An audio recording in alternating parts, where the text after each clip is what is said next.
æfingi að flottur sigur hjá Stjörnumönnum. Þetta leit ekki sérstaklega vel út í fyrri hálfleik. En hvað töluðum í hálfleik og hverju breyttu? Þeir bara fengu að gera svona það sem þeir vildu og voru bara á undan að lausa bolta.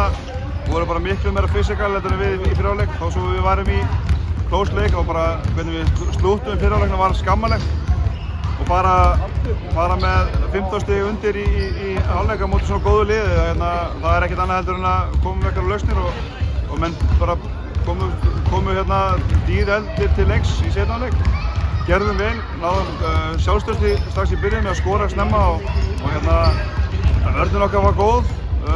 Við náðum að halda þeim, þeir fengur alveg góð skot en sem betur fyrir okkur þá hittu þeir ekki úr þessu og þetta snýst víst það að hitta koruna. 20 stig á 20 mínútum hjá... Já, ég heldur það að setja 10 þryggjastegi fyrir og ekki einasti í seinni hálfleik. Það hjálpa okkur alveg greiðilega en við höfum að fá framlag bara frá þetta. Freki var flatur í fyrri hálfleik og spila lítið, það kemur geggjaður inn í seinni hálfleik, mjög flottur og svo nýju maður okkar virkilega ánægður með hann. Ég ætla að mynda að spyrja út þess að hann er nú loksins orðinn löglegur og bara getum talað um hversu mikilvægt þetta framherja par Gudanius og Armani eru svona saman einhvern. Þeir virðast bara mjög kræfir og mjög erfiðir fyrir Tindstól að ráða við. Já, við vorum að posta svolítið mikið upp og þeir réðu svolítið vel við það í fyrri hálfleik.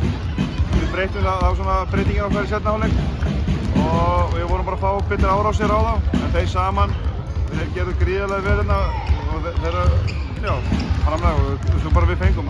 Adama búinn að stíga fílitöðstirna okkur. Þeim var þannig algjörlega svona stýra þessu svo herfóringin og svo bara, flottur leikur hjá okkur í seinni hálfleik algjörlega anspænist því sem var í fyrri hálfleik. Svo að loka getum talað hversu mikilvægur þessi sigur er. Þið eru í 8. sætinu og voru þar og aðeins að ná svona bara að halda hinum frá sér og líka bara einfallega að eiga innbyrðisbaráttan á Tindastól. Já, mjög sterkt að ná innbyrðis og ég er mjög stoltur að hafa náð því að mig klóra ekki fyrir því í hálfleik að við varum að fara að spá eitthvað í því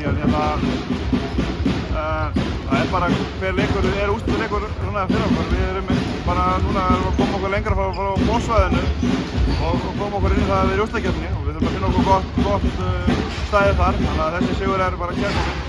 Takk fyrir það.